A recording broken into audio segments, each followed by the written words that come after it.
أعوذ بالله من الشيطان الرجيم. بسم الله الرحمن الرحيم. ألف لام ميم.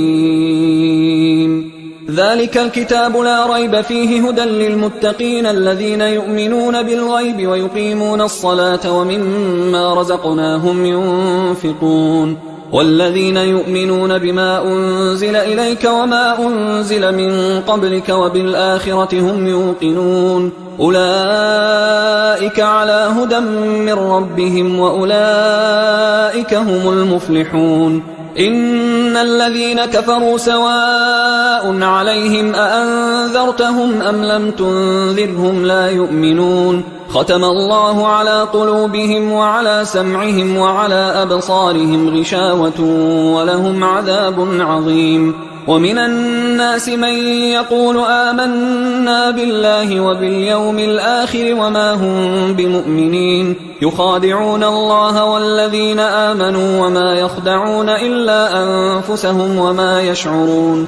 في قلوبهم مرض فزادهم الله مرضا ولهم عذاب أليم بما كانوا يكذبون. وإذا قيل لهم لا تفسدوا في الأرض قالوا إنما نحن مصلحون ألا إنهم هم المفسدون ولكن لا يشعرون.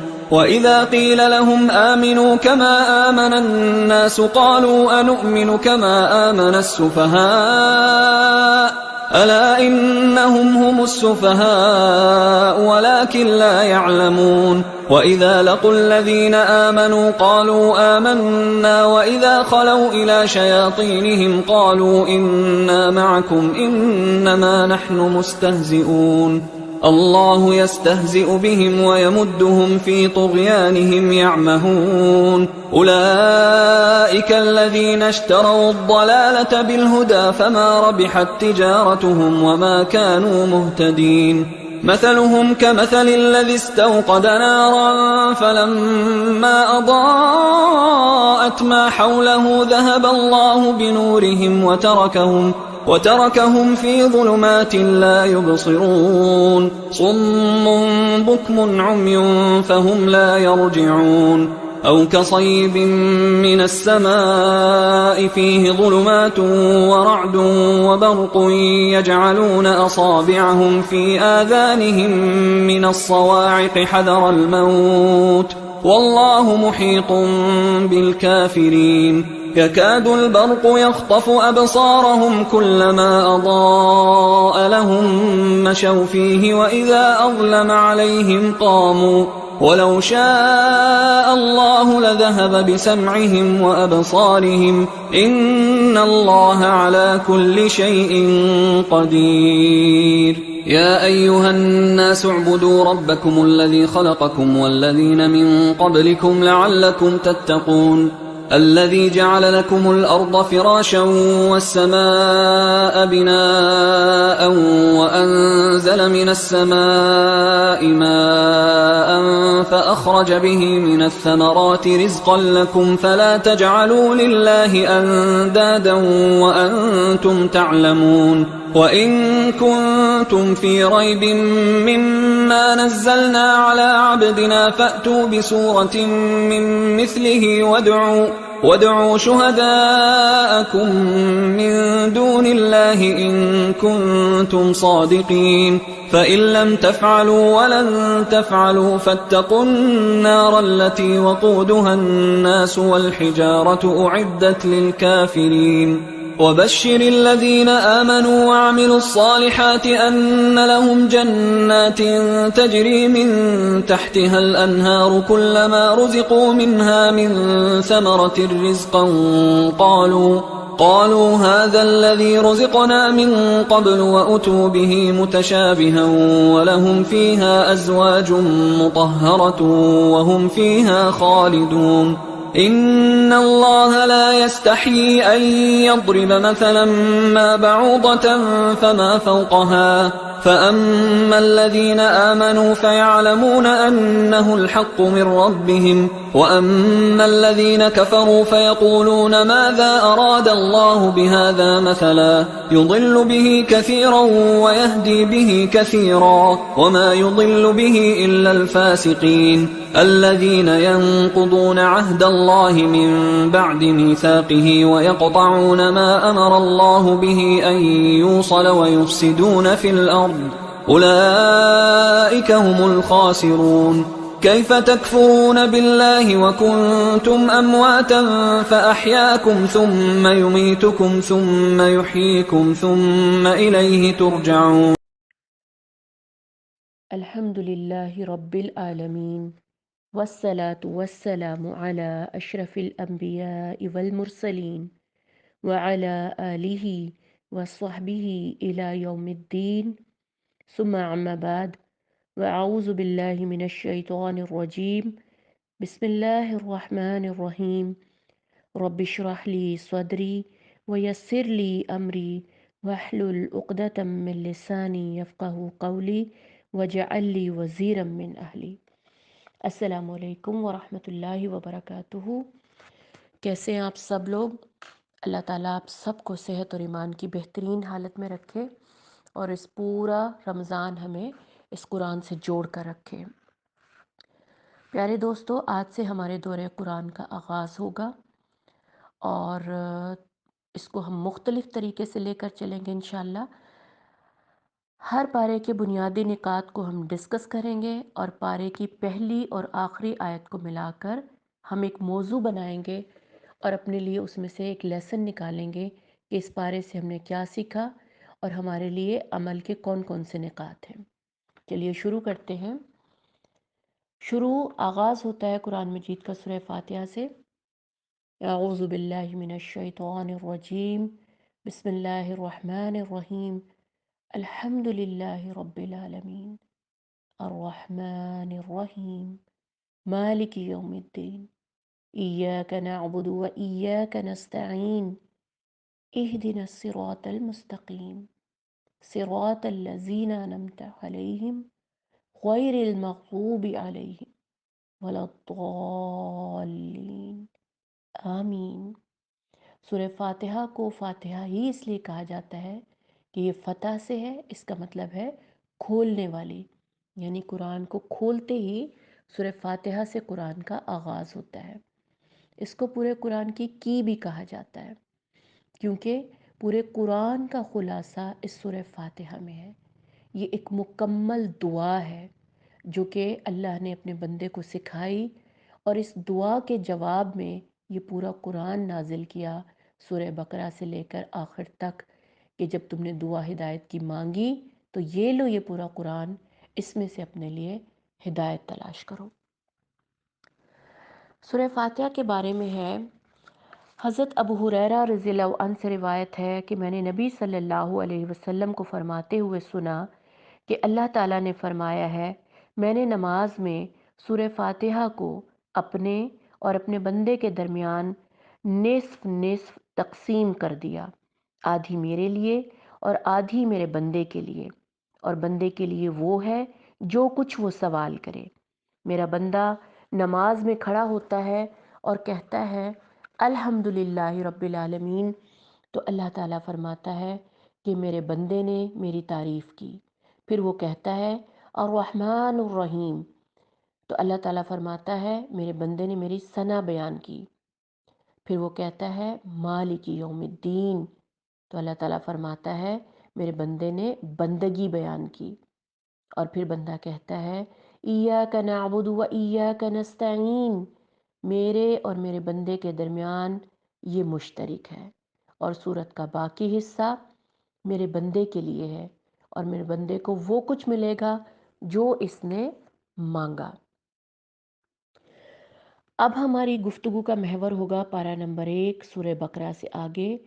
سورہ بقرہ سٹارٹ ہوتی ہے الف لام میم ذالک الکتاب لا ریب فیہ ھدی للمتقین، اور اس پارے کا اختتام ہوتا ہے اس آیت کے ساتھ لہا ما کسبت ولکم ما کسبتم وَلَا تُسْأَلُونَ عَمَّا كَانُوا يَعْمَلُونَ، یعنی گزرے لوگوں نے جو کچھ کیا وہ ان کے لیے ہے، اور جو تم نے کیا وہ تمہارے لیے ہے، تم ان کے اعمال کے بارے میں سوال نہیں کیے جاؤ گے۔ یعنی کیا ہم نے دیکھا کہ آغاز میں قرآن مجید فرقان حمید کا تذکرہ، کہ یہ کتاب ہر عیب سے پاک ہے، ہر تحریف سے پاک ہے، ہر نقص سے پاک ہے، اور آخر میں کیا کہا کہ کر لو اس زندگی میں جو کچھ کر سکتے ہو، کما لو جو کما سکتے ہو آخرت کے لیے، اخروی زندگی کے لیے۔ شروع میں قرآن مجید کی صداقت کا تذکرہ، اور آخر میں اس زندگی میں کچھ نہ کچھ کر جانے کا تذکرہ۔ تو ہمارے لیے کیا پیغام رکھتا ہے یہ، کہ اس عارضی زندگی میں رب کے کلام کی روشنی میں کر لو جو کرنا ہے، آخرت میں وہی کام آئے گا۔ یعنی ہمارے اس پارے کا موضوع کیا ہوگا، آخرت اور عمل، یعنی عمل سے ہی ہماری آخرت بنے گی۔ آئیے ہم دیکھتے ہیں کہ اس پارے میں ہمارے رب نے ہمیں کیا حکم دیا ہے۔ سورہ بقرہ کا آغاز ہوتا ہے آیت نمبر 2، دیکھتے ہیں ہم، جس میں کہا کہ ذالک الکتاب لا ریب فیہ ھدی للمتقین، اس کتاب میں کوئی شک نہیں اور یہ ہدایت کا ذریعہ ہے متقین کے لیے۔ یعنی قرآن پڑھیں گے تو یہ سب کے لیے نازل ہوا ہے، تمام جہان کے لیے، لیکن اس سے فائدہ صرف متقین اٹھا سکیں گے۔ متقی لوگ، متقی کون ہوتا ہے؟ وہ جو بچ بچ کر چلے، گناہوں سے بچ بچ کر چلے۔ جیسے انسان کسی جھاڑیوں میں سے گزرتا ہے نا، اور اپنے کپڑے بچانے کے لیے بچ بچ کے گزرتا ہے کہ کہیں کپڑے نہ پھٹ جائیں۔ یہ ہوتا ہے تقویٰ کا معیار، کہ انسان اپنے گناہوں سے اس طرح بچے، اپنی روح کو اس طرح بچائے گناہوں سے۔ آگے چلتے ہیں، آیت نمبر 10 دیکھتے ہیں۔ آیت نمبر 10 میں اللہ تعالیٰ نے کیا کہا، فی قلوبہم مرض، ان کے دلوں میں بیماری ہے۔ کن کے دلوں میں بیماری ہے؟ جیسا کہ میں نے آپ کو بتایا کہ قرآن سب پڑھیں گے، مومنین بھی، متقین بھی، اور منافقین بھی۔ مسلمانوں ہی میں سے کچھ منافق بھی ہوتے ہیں جو صرف دنیا دکھاوے کے لیے مسلمان بنتے ہیں۔ منافق کس کو کہتے ہیں؟ جو صرف دنیا کو دکھانے کے لیے کہ میں مسلمان ہو گیا ہوں، اندر سے وہ دل سے اور روح سے مسلمان نہیں ہوتا۔ تو اللہ تعالیٰ نے ان کو آشکار کر دیا، ان کی شخصیت کو، کہ فی قلوبہم مرض، ان کے دلوں میں بیماری ہے۔ کون سی بیماری؟ شک و شبہ کی بیماری، منافقت کی بیماری، نفس پرستی کی بیماری، اور دنیا کی محبت کی بیماری۔ تو ہم نے کیا کرنا ہے؟ منافقت سے بچانا ہے خود کو، اس دنیا کی محبت سے بچانا ہے خود کو۔ آگے بڑھتے ہیں، سورہ بقرہ آیت نمبر 21 میں ارشاد ربانی ہے، یا ایہا الناس اعبدوا ربکم الذی خلقکم والذین من قبلکم لعلکم تتقون۔ اے لوگو، اپنے اس رب کی عبادت کرو جس نے تمہیں اور تم سے پہلے لوگوں کو پیدا کیا، اس لیے کہ تم رب سے ڈرنے والے بن جاؤ، ڈرنے والے بن جاؤ۔ یعنی جس رب نے ہمیں پیدا کیا، جس نے ہمیں دنیا جہان کی نعمتیں دیں، عبادت کا حق تو صرف اسی کا ہے نا، اور ڈرنے کا حق بھی صرف اسی کا ہے۔ اور ہم کس سے ڈرتے ہیں؟ دنیا سے، لوگوں سے۔ لوگ کیا کہیں گے؟ دنیا کیا کہے گی؟ اور عبادت بھی ہم اپنے نفس کی کرتے ہیں، جو ہمارا دل چاہتا ہے ہم وہ کرتے ہیں۔ لیکن اللہ ہمیں کیا کہتا ہے؟ صرف اپنے رب کی عبادت کرو، اپنے نفس کی نہیں، اور اسی سے ڈرو، اور تاکہ تم اپنے رب کے قریب ہو جاؤ۔ آگے چلتے ہیں، آیت نمبر 25 میں ارشاد ربانی ہے، وَبَشِّرِ الَّذِينَ آمَنُوا وَعَمِلُوا الصَّالِحَاتِ أَنَّ لَهُمْ جَنَّاتٍ تَجْرِي مِن تَحْتِهَا الْأَنْهَارُ، اور ایمان والوں اور نیک عمل کرنے والوں کو جنت کی خوشخبریاں سنا دو، ایسی جنتیں کہ جن کے نیچے نہریں بہہ رہی ہیں۔ اب کیا کہا کہ ایسے ہی ایمان والوں کو جنتیں نہیں مل جائیں گی کہ صرف کلمہ پڑھ لینے سے جنت مل جائے گی؟ جنت اتنی آسان نہیں ہے۔ جنت کے ساتھ یعنی ایمان کے ساتھ ساتھ عمل صالح کی شرط رکھ دی گئی ہے کہ ایمان لاؤ اور نیک عمل کرو۔ اگر نیک عمل نہیں ہے تو پھر آپ کا ایمان بھی قابل قبول نہیں ہے۔ یہ نہیں کہ سیدھا سیدھا کلمہ پڑھ لیا اور اب آپ سیدھے جنت میں پہنچ جائیں گے، ایسا نہیں ہوگا۔ جیسے سورہ عصر میں بھی فرمایا گیا ہے نا کہ اور نیک اعمال بھی کرو گے اور صبر بھی کرو گے اور حق کی بات بھی کرو گے تو تبھی تم جنت میں جا سکو گے۔ یعنی نیک عمل کے ساتھ ایمان کے ساتھ نیک عمل کی بھی شرط ہے۔ آگے بڑھتے ہیں، آیت نمبر 28، کیف تکفرون باللہ وکنتم امواتا فاحیاکم ثم یمیتکم ثم یحییکم ثم الیہ ترجعون۔ تم اللہ کے ساتھ کفر کرتے ہو حالانکہ تم مردہ تھے، اس نے تمہیں زندہ کیا، پھر تمہیں مار ڈالے گا، پھر زندہ کرے گا، پھر اسی کی طرف لوٹا دیے جاؤ گے۔ یعنی یہ اللہ تعالیٰ ہمیں جو کہتے ہیں نا کہ والبعث بعد الموت، کہ مرنے کے بعد جی اٹھنے کا تصور آپ کو اس آیت میں دیا جا رہا ہے کہ مرنے کے بعد جی اٹھنے کا تصور، یعنی ہم لوگ صرف سن لیتے ہیں اور ہم اس بات کی فکر ہی نہیں کرتے۔ اگر ہم اپنی آخرت کی فکر کریں تو ہمیں یہ بات پتہ ہونی چاہیے کہ ہم پہلے مردہ تھے، آسمانوں پر تھے ہماری روحیں، ٹھیک ہے، اس کے بعد اللہ نے ہمیں پیدا کیا ماں کے پیٹ سے، پھر ہم مر جائیں گے۔ یعنی پہلے ہم مردہ تھے، پھر ہمیں اللہ تعالیٰ نے زندہ کیا، پھر ہمیں موت آئے گی جو اس دنیا میں ہماری موت ہوگی، اور اس کے بعد قیامت کے دن پھر ہم لوٹا دیے جائیں گے اللہ کی طرف، پھر زندہ کرے گا اللہ ہمیں۔ ٹھیک ہو گیا؟ آگے دیکھتے ہیں آیت نمبر 32 میں اللہ تعالیٰ کیا حکم فرما رہے ہیں۔ قالوا سبحانك لا علم لنا الا ما علمتنا انك انت العلیم الحکیم۔ ان سب نے کہا اے اللہ تیری ذات پاک ہے، ہمیں تو صرف اتنا ہی علم ہے جتنا تو نے ہمیں سکھا رکھا ہے، علم اور حکمت والی ذات تیری ہی ذات ہے۔ یہ اللہ تعالیٰ، اس سے پہلی آیت میں اللہ تعالیٰ نے فرشتوں کے ساتھ ایک خطاب کیا تھا، ایک گفتگو چل رہی تھی، اور اللہ نے کہا تھا کہ میں اس زمین پر ایک خلیفہ بنانے والا ہوں۔ تو فرشتوں نے کہا کہ کیا تو ایسا انسان کو پیدا کرے گا جو اس دنیا میں فساد پیدا کرے گا؟ تو اللہ تعالیٰ نے کہا کہ تم نہیں جانتے جو میں جانتا ہوں۔ تو فرشتوں کو فوراً اپنی غلطی کا احساس ہوا اور انہوں نے فوراً کہا کہ اللہ تیری ہی ذات پاک ہے اور ہمیں تو صرف اتنا ہی علم ہے جتنا تو نے ہمیں سکھایا۔ اللہ نے ہمیں کیا سکھایا؟ اللہ نے ہمیں تمام جامع علم سکھایا، ٹھیک ہے؟ علم انسان کی فطرت میں انگرین ہے، پیدائشی طور پر ہے، اللہ نے ڈالا ہے انسان کی فطرت میں۔ پہلا علم اللہ نے ہمیں کیا دیا؟ دنیا کا علم دیا، تمام میٹیریل کا علم دیا۔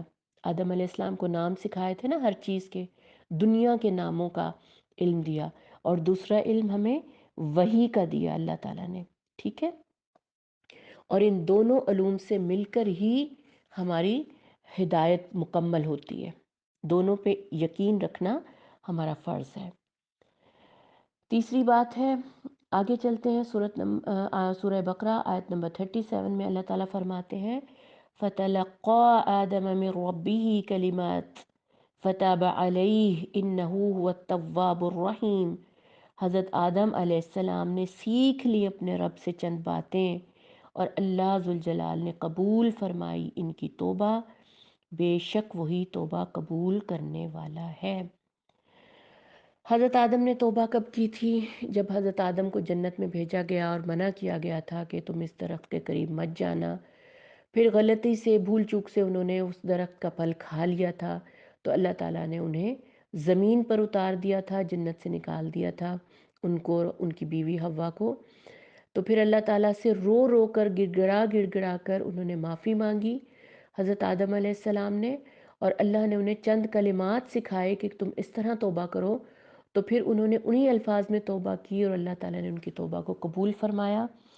اور یہ واقعہ ہمیں سکھاتا ہے کہ آدم اور شیطان میں فرق صرف توبہ کا ہے، کہ آدم علیہ السلام نے توبہ کر لی تھی، اس لیے ان کا رتبہ بڑھ گیا، اللہ نے ان کی توبہ قبول فرمائی، اور شیطان نے اپنی غلطی مانی ہی نہیں۔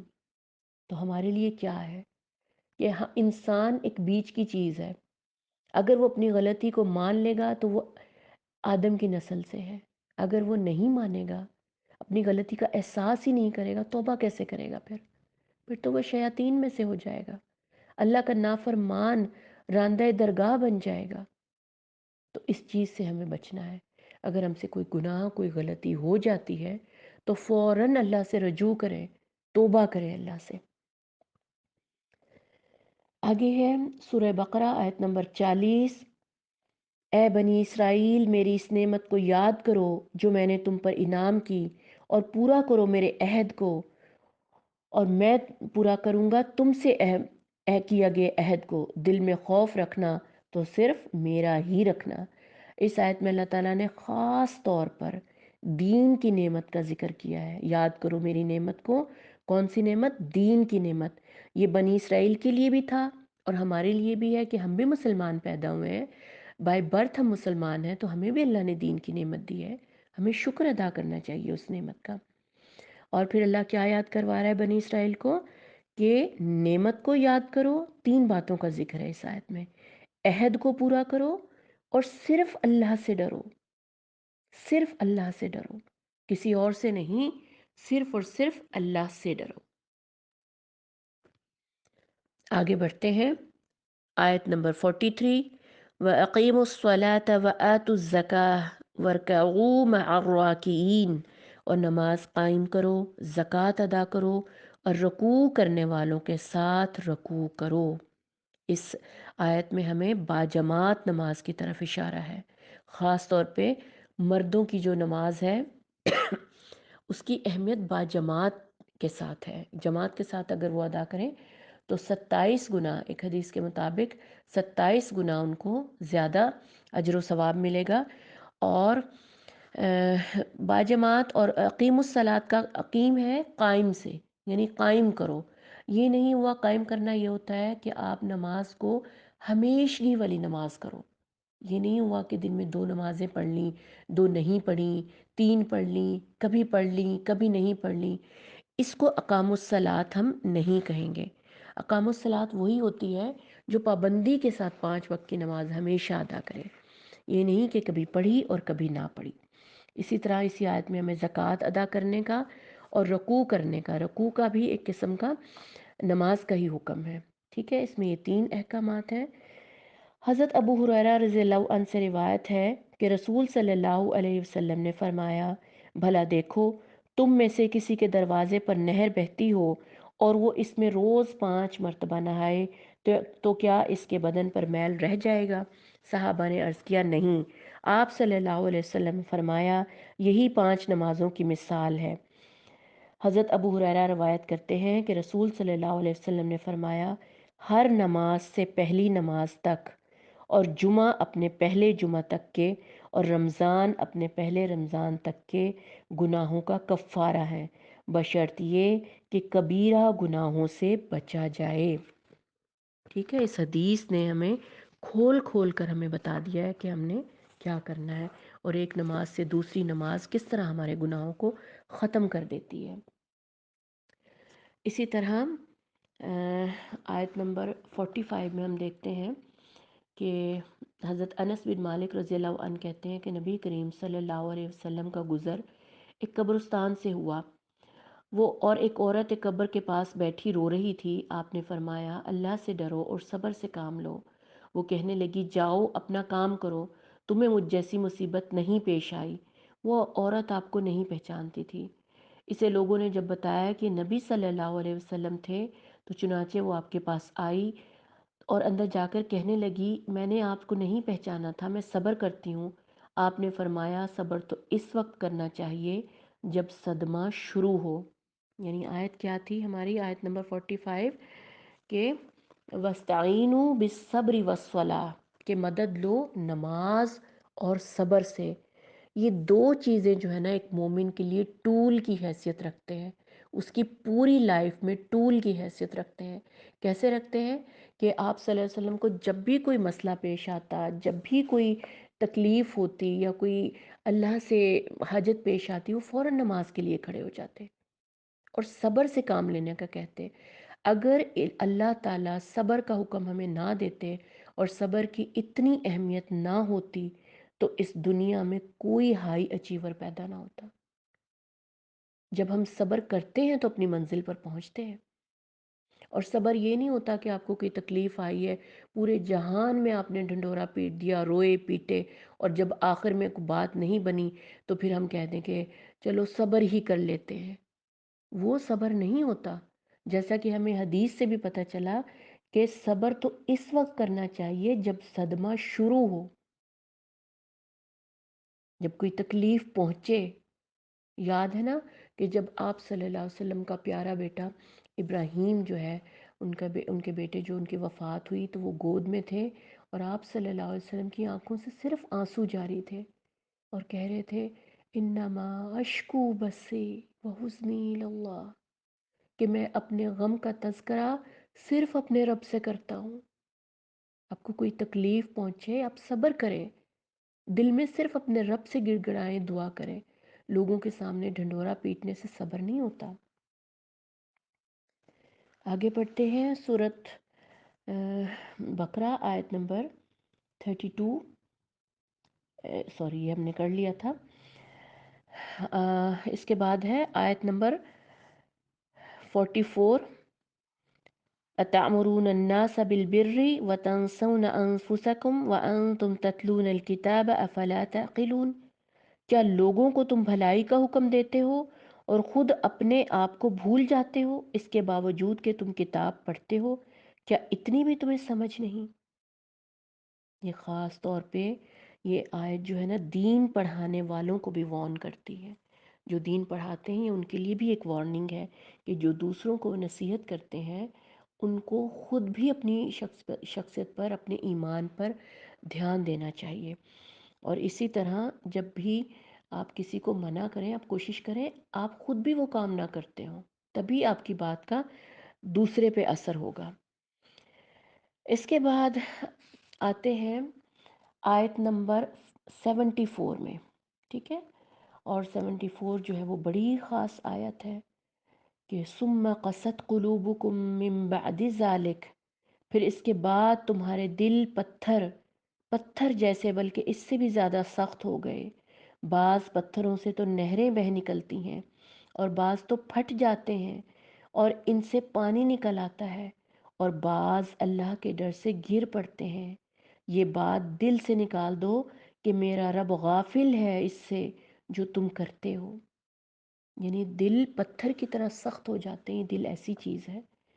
اور کن کے دل سخت ہوتے ہیں، اگر ہمیں یہ پتہ لگانا ہو کہ کن کے دل سخت ہے تو چند باتیں ہیں۔ خاص طور پہ جب آپ قرآن پڑھ رہے ہوں یا سن رہے ہوں، آپ کی آنکھ سے آنسو نہ نکلیں۔ پھر ایک شخص وہ ہوتا ہے جو دنیا کی خواہش کرنے والا ہو، اس کا بھی دل سخت ہو جاتا ہے۔ ایک شخص ہوتا ہے جو لمبی لمبی آرزویں کرنے والا ہو، اس کا بھی دل سخت ہوتا ہے۔ اور پھر ایک شخص ہوتا ہے جو بہت زیادہ بولتا ہے، ہر وقت بولتا ہے، اللہ پاک نے فرمایا اس کا بھی دل سخت ہے۔ تو ان 4-5 باتوں سے ہمیں بچنا ہے، ٹھیک ہے؟ ہمارے دل میں، ہماری آنکھ میں آنسو آنا چاہیے اگر ہم قرآن پڑھتے ہیں، ہم پہ رقت طاری ہونی چاہیے قرآن کی آیات کو سن کر، پڑھ کر، دل میں خوف پیدا ہونا چاہیے۔ اگر دل کی سختی سے بچنا ہے نا تو اس دنیا کی محبت کو اپنے دل سے نکالنا ہوگا۔ آخر میں دیکھیں کہ اللہ تعالیٰ کیا کہہ رہے ہیں کہ میرا رب غافل نہیں ہے جو تم کرتے ہو۔ اس چیز سے ہمیں بچنا ہے۔ آیت نمبر 83 دیکھتے ہیں۔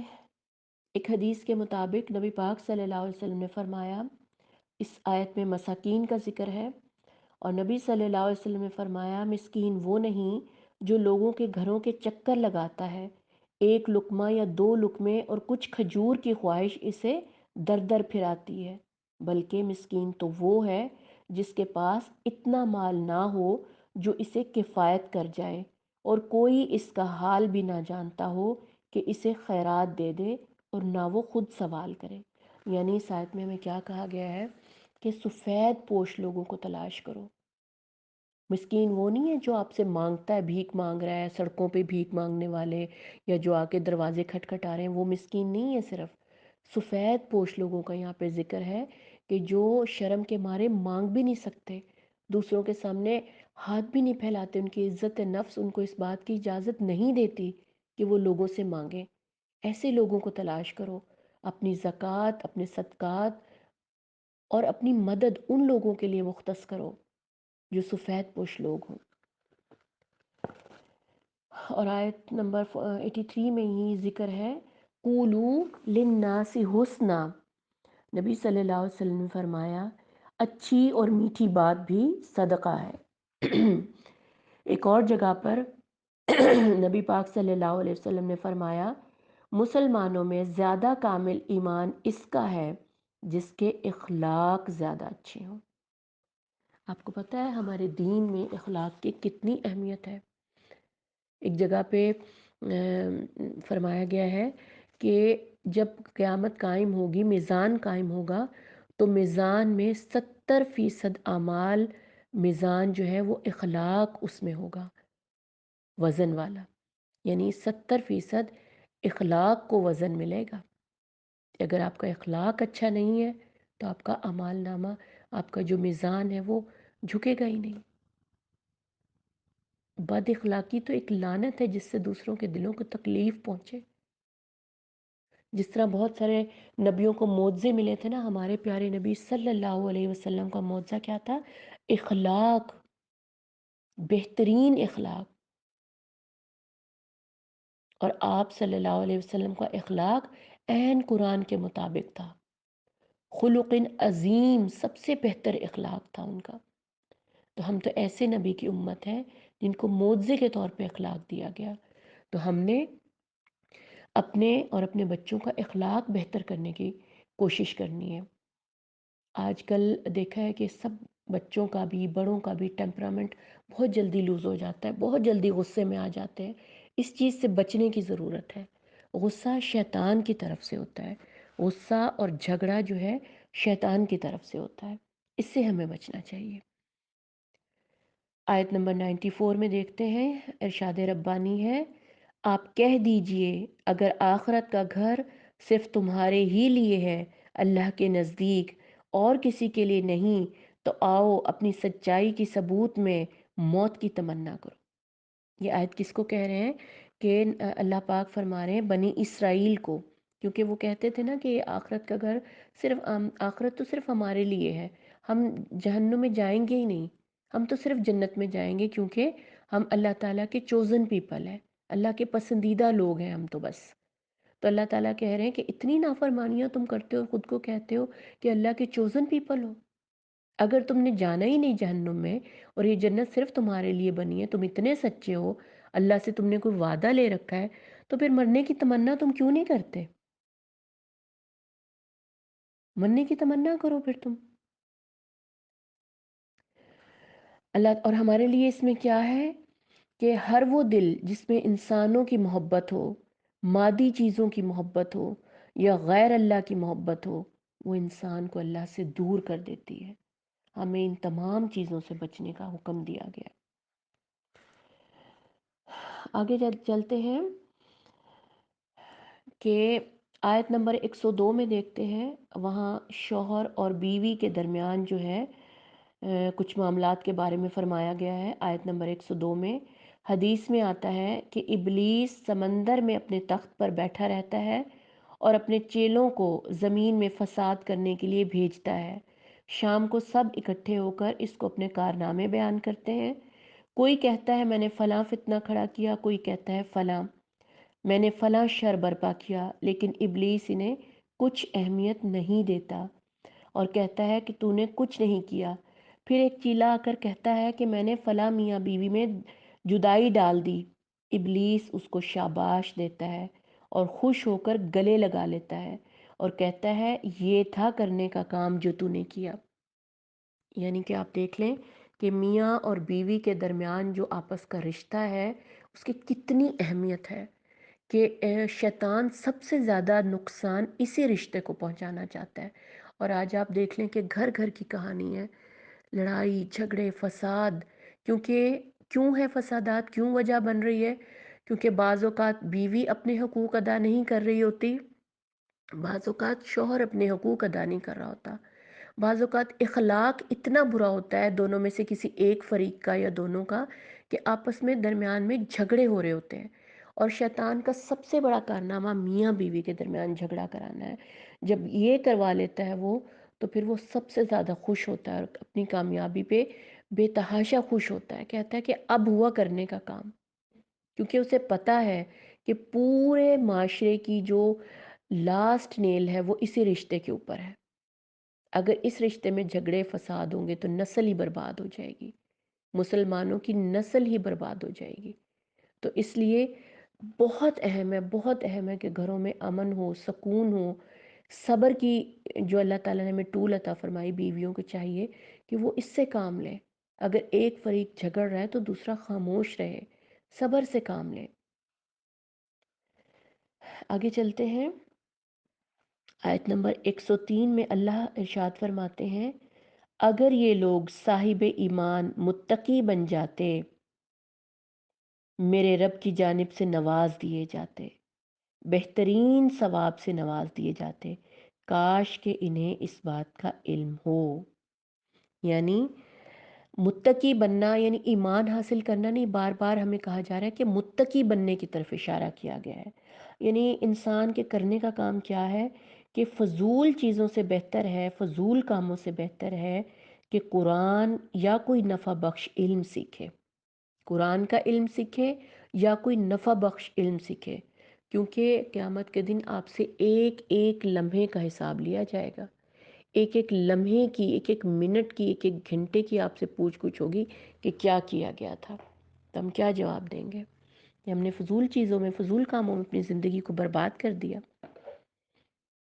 اپنے وقت کا احساس کرنا چاہیے، ہمیں اپنے وقت کی قدر و قیمت کو پہچاننا چاہیے۔ آگے بڑھتے ہیں، آیت نمبر 120 ارشاد ربانی ہے، اور اگر آپ نے باوجود اپنے پاس علم آ جانے کے پھر ان کی خواہشوں کی پیروی کی تو اللہ تعالیٰ کے پاس آپ کا نہ تو کوئی ولی ہوگا اور نہ ہی کوئی مددگار۔ وَلَئِنِ اتَّبَعْتَ أَهْوَاءَهُمْ بَعْدَ الَّذِي جَاءَكَ مِنَ الْعِلْمِ مَا لَكَ مِنَ اللَّهِ مِنْ وَلِيٍّ وَلَا نَصِيرٍ، یعنی جب آپ کے پاس قرآن کا علم آ گیا، حق آ گیا، پھر آپ نے اللہ کے حکم کو نہیں مانا اور خواہشات نفس کی پیروی کی یا دوسرے لوگوں کی پیروی کی، یعنی جو یہودی اور نصارہ تھے وہ کیا چاہتے تھے کہ وہ تو دین سے بھٹکا دیں آپ کو، آپ کے مقصد سے ہٹا دیں آپ کو۔ نبی صلی اللہ علیہ وسلم کو یہ کہا جا رہا ہے اس آیت میں کہ اگر آپ نے ان کی خواہشات کی پیروی کی تو پھر آخرت میں من ولی ولا نصیر، نہ کوئی دوست ہوگا نہ کوئی مددگار۔ اور یہی بات ہمارے لیے، ہر عام مسلمان کے لیے، ہمارے ہاتھوں میں اب قرآن آ چکا ہے، ہم نے رب کے احکامات کو پڑھ لیا، ان کی اہمیت کو جان لیا۔ اگر کتاب آنے کے بعد بھی ہم اس دنیا کے پیچھے لگ جائیں، اپنے نفس کے پیچھے لگ جائیں، لوگوں کے پیچھے لگ جائیں کہ ہمارے تو آباء و اجداد یہ کرتے تھے، وہ کرتے تھے، اور قرآن کو ہم اپنی اہمیت نہ دیں اور اس کو درگزر کر دیں، رد کر دیں، تو پھر ہمارا تو کوئی مددگار نہیں ہوگا آخرت میں، نہ کوئی ہمارا دوست ہوگا۔ آخرت میں تو ہمیں سب سے بڑے مددگار اللہ کی ضرورت ہوگی، پھر وہ بھی ہمیں اگنور کر دے گا کہ جس طرح دنیا میں میرے احکامات کو اگنور کیا تھا، آج میں تمہیں اگنور کرتا ہوں۔ آگے بڑھتے ہیں، سورہ بقرہ 121 آیت نمبر 121 کہ خوبصورتی سے کلام اللہ کی تلاوت کا معمول بنا لیجئے۔ آیت کیا ہے؟ آیت کا ترجمہ ہے، جنہیں ہم نے کتاب دی وہ اسے پڑھتے ہیں، پڑھنے کا حق ادا کرتے ہیں، وہ اس کتاب پر ایمان بھی رکھتے ہیں، نقصان وہی اٹھاتا ہے جو کفر کرنے والا ہو، جو کفر کرنے والا ہو۔ اس آیت کا خلاصہ یہ ہے کہ خوبصورتی سے اللہ کے کلام کی تلاوت کو اپنا معمول بنا لیجئے، اور اس کے لیے ہمیں کیا کرنا ہوگا؟ تجوید سیکھنی ہوگی، محبت سے قرآن کو پڑھنا ہوگا، بہترین تلاوت کرنے کی کوشش کرنی ہوگی، اور ڈیلی قرآن کو پڑھنا ہوگا۔ اور خاص طور پہ کہا بھی گیا نا کہ فجر کا قرآن مشہود ہوگا، قیامت کے دن گواہی دے گا کہ یہ تیرا بندہ قرآن پڑھنے والا تھا۔ خاص طور پہ فجر کے بعد قرآن کو پڑھنے کا حکم دیا گیا ہے کہ پھر پورا دن آپ کا اللہ کی حفاظت میں، اللہ کے احکامات پر گزرے گا اگر آپ اپنے دن کا آغاز ہی قرآن سے کریں گے۔ آگے چلتے ہیں، سورہ بقرہ آیت نمبر 126۔ وَإِذْ قَالَ إِبْرَاهِيمُ رَبِّ اجْعَلْ هَٰذَا بَلَدًا آمِنًا وَارْزُقْ أَهْلَهُ من الثمرات من آمن منہم باللہ والیوم الآخر۔ جب ابراہیم نے کہا، اے پروردگار تو اس جگہ کو امن والا شہر بنا اور یہاں کے باشندوں کو جو اللہ تعالیٰ پر اور قیامت کے دن پر ایمان رکھنے والے ہوں پھلوں کی روزیاں عطا فرما۔ یعنی حضرت ابراہیم نے نہ صرف اپنے لیے بلکہ اس شہر کے لیے اور تمام لوگوں کے لیے دعا مانگی۔ ہمارے لیے اس میں سے کیا سبق نکلتا ہے کہ ہم نے بھی اپنے ملک و ملت کے لیے دعائے خیر کرنی ہے، فلسطین کے لیے دعا کرنی ہے، امت محمدیہ کے لیے دعا کرنی ہے، اپنی نسلوں تک کی دعا کرنی ہے۔ یہ نہیں مانگنی کہ میرے بچوں کو یہ کر دے وہ کر، بلکہ اپنی نسلوں تک کی ہدایت مانگیں کہ یا اللہ قیامت تک میری نسلوں میں ایمان کو قائم رکھ، دین کو قائم رکھ، میری نسلیں تیری، میری تمام نسل، میری ذریت تیری ایمان پر قائم رہے، یا اللہ میری نسلوں میں سے میرے لیے صدقہ جاریہ پیدا کر۔ یہ دعائیں مانگنی ہے ہم نے۔ آگے بڑھتے ہیں، آیت نمبر 127، ترجمہ ہے، ابراہیم علیہ السلام اور اسماعیل علیہ السلام کعبہ کی بنیادیں اٹھاتے جاتے تھے اور کہتے جا رہے تھے کہ ہمارے پروردگار تو ہم سے قبول فرما، تو ہی سننے والا اور جاننے والا ہے۔ اب اس میں ہمیں کیا سبق نظر آ رہا ہے کہ وہ کتنے نیک تھے، دونوں اللہ کے پیغمبر تھے، اللہ کے نبی اور رسول تھے۔ اس کے باوجود جب اللہ کی نیکی کا کام کر رہے تھے، کعبہ کو بنا رہے تھے، تو ساتھ ساتھ دعا کر رہے تھے کہ یا اللہ ربنا تقبل منا انک انت السمیع العلیم۔ یعنی انہیں یہ فخر اور غرور نہیں تھا کہ ہم تو نبی ہیں، ہم تو تیری مسجد بنا رہے ہیں اور بڑا نیکی کا کام کر رہے ہیں، یہ تو قبول ہی ہو جائے گا ہم سے۔ نہیں، بلکہ اللہ سے دعا مانگ رہے تھے کہ یا اللہ تو اسے قبول فرما ہم سے۔ جب بھی آپ کوئی نیکی کا کام کریں، اللہ سے گڑ گڑائیں، خضوع اور خشوع کے ساتھ دعا مانگیں کہ یا اللہ یہ نیکی ہم نے کر تو لی، یا اللہ اس کو قبول فرما، بے شک تو ہی قبول فرمانے والا ہے۔ اور اس کے بعد حضرت ابراہیم نے آگے 129 آیت میں کیا کہا، ربنا وابعث فیہم رسولا۔ انہوں نے یہ دعا مانگی تھی، اور رسول صلی اللہ علیہ وسلم خود فرماتے ہیں کہ میں حضرت ابراہیم کی دعا ہوں، حضرت ابراہیم کی دعا ہوں جو انہوں نے مانگی تھی، ربنا وابعث فیہم رسولا۔ کتنی پیاری دعا انہوں نے مانگی۔ آگے چلتے ہیں، آیت نمبر 132 میں ارشاد ربانی ہے، ترجمہ پڑھتی ہوں۔ اس کی وصیت ابراہیم اور یعقوب نے اپنی اولاد کو کی کہ ہمارے بچوں، اللہ تعالیٰ نے تمہارے لیے پسند فرمایا اس دین کو، یعنی دین اسلام کو، خبردار تم اس دنیا سے رخصت ہونا تو حالت اسلام میں رخصت ہونا۔ یعنی اس سے ہمیں کیا سبق ملتا ہے اس آیت سے کہ جس طرح ابراہیم علیہ السلام اور یعقوب علیہ السلام نے اپنی اولاد کے لیے دعا کی، ہمیں بھی اپنی اولاد کے لیے دعا کرنی چاہیے، ان کی ہدایت کے لیے دعا کرنی چاہیے، اور نہ صرف ان کے لیے دعا کرنی چاہیے بلکہ اپنے بچوں کو نصیحت کرنی چاہیے کہ مرنا تو دین پر ہی مرنا، یہ زندگی گزارو تو دین پر ہی گزارو، اس قرآن کے مطابق گزارو۔ یعنی اپنی اولاد کی تربیت کا اہتمام کیجئے پیارے دوستو۔ اسی میں آگے بڑھتے ہیں، سورہ بقرہ آیت نمبر 137، اگر یہ لوگ تم جیسا ایمان لائیں تو ہدایت پا جائیں، اگر یہ لوگ تم جیسا ایمان لائیں تو ہدایت پا جائیں۔ یعنی ہمیں کیا ہدایت کی جا رہی ہے کہ سیرت صحابہ کو اپنا لیجئے۔ اگر ہم نے کوئی عملی طور پہ دیکھنا ہے تو ہمارے سامنے نمونہ ہے سب سے پہلے محمد صلی اللہ علیہ وسلم کی زندگی، ان کا اسوہ حسنہ، ان کے مطابق ہم نے اپنی زندگی کو گزارنا ہے۔ اس کے بعد اگر ہم نے کسی کو دیکھنا ہے تو صحابہ کرام کی زندگیوں کو دیکھنا ہے کہ انہوں نے کیسے زندگیاں گزاری تھیں، اور ہم نے کوشش کرنی ہے کہ ہم بھی ویسے ہی اعمال کریں۔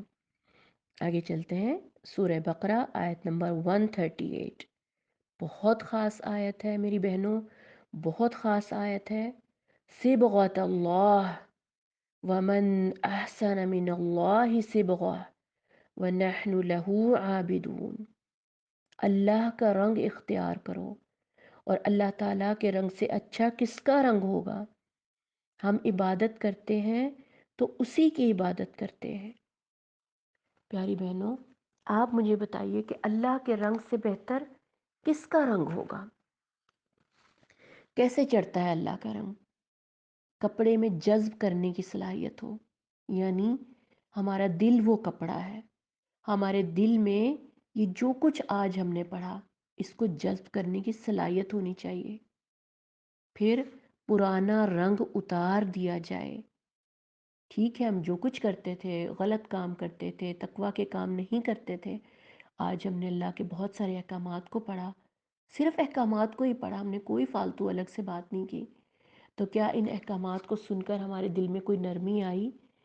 کوئی پرانا رنگ اتارنے کا خیال ہمارے دل میں آیا کہ جس طریقے پہ ہم چل رہے تھے ہم اس کو چھوڑ دیں گے، اس رستے کو؟ تیسرا پوائنٹ ہے نیا رنگ چڑھایا جائے، یعنی اللہ کا رنگ چڑھانے کے لیے آپ نے پرانا رنگ اتارنا ہے، نیا رنگ چڑھانا ہے۔ پکا رنگ چڑھانے کے لیے کیا کرتے ہیں؟ دوپٹے کو ابلتے ہوئے پانی میں ڈالتے ہیں۔ تو کیا آپ تیار ہیں اللہ کا رنگ چڑھانے کے لیے؟ کہ کیا آپ اس عمل سے گزرنا چاہتے ہیں؟